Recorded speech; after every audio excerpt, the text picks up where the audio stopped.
Rais wa Tanzania Samia Suluhu Hassan ateua makamishna 6 wakiwemo majaji wa Uganda na Namibia watakaochunguza waliohusika na ghasia zilizojiri wakati wa uchaguzi mkuu wa Oktoba 29 mwaka uliopita.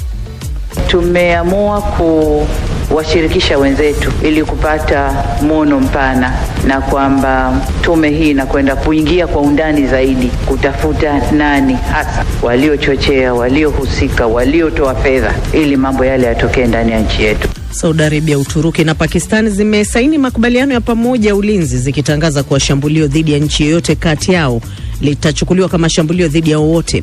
Kijana mmoja umri wa miaka 14 amefanya shambulizi kwa kutumia bunduki shuleni mwake nchini Thailand na kuua watu 7. Na katika mjadala hii leo tunamulika darubini uongozi wa rais wa shirikisho la soka duniani FIFA baada ya mpango wake wa kuuza hisa za mashindano ya FIFA kwa wawekezaji binafsi. Kwani fedha za FIFA zimekuwa hazitoshi, na kama hazitoshi umewahi kutoka hadharani kusema kwamba mapato ambayo yanapatikana yamekuwa hayatoshi. Hilo ni moja swala muhimu sana. Wakati unafanya maamuzi, umeshirikisha watu wangapi? Na katika michezo, shirikisho la soka nchini Norway lamtaka rais wa FIFA Gianni Infantino kujiuzulu, huku la Mexico likitangaza kumuunga mkono rais huyo. Kwa mengi zaidi ni hapo baadaye katika makala ya spoti, nami Shuaib Ibrahim.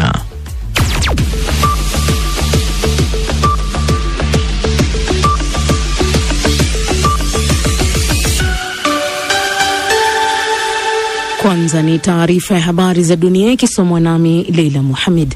Saudi Arabia, Uturuki na Pakistan zimetia saini makubaliano ya pamoja ya ulinzi katika hatua inayolenga kuimarisha usalama wa nchi hizo tatu. Makubaliano hayo yamesainiwa nchini Saudi Arabia na viongozi wakuu wa mataifa hayo akiwemo mwanamfalme wa Saudi Arabia Mohammed bin Salman, Rais wa Uturuki Recep Tayyip Erdogan pamoja na Waziri Mkuu wa Pakistan Shehbaz Sharif. Sherehe ya utiaji saini imefanyika katika mji mtakatifu wa Makkah katika ufalme wa Saudia. Faida Nganga na maelezo zaidi.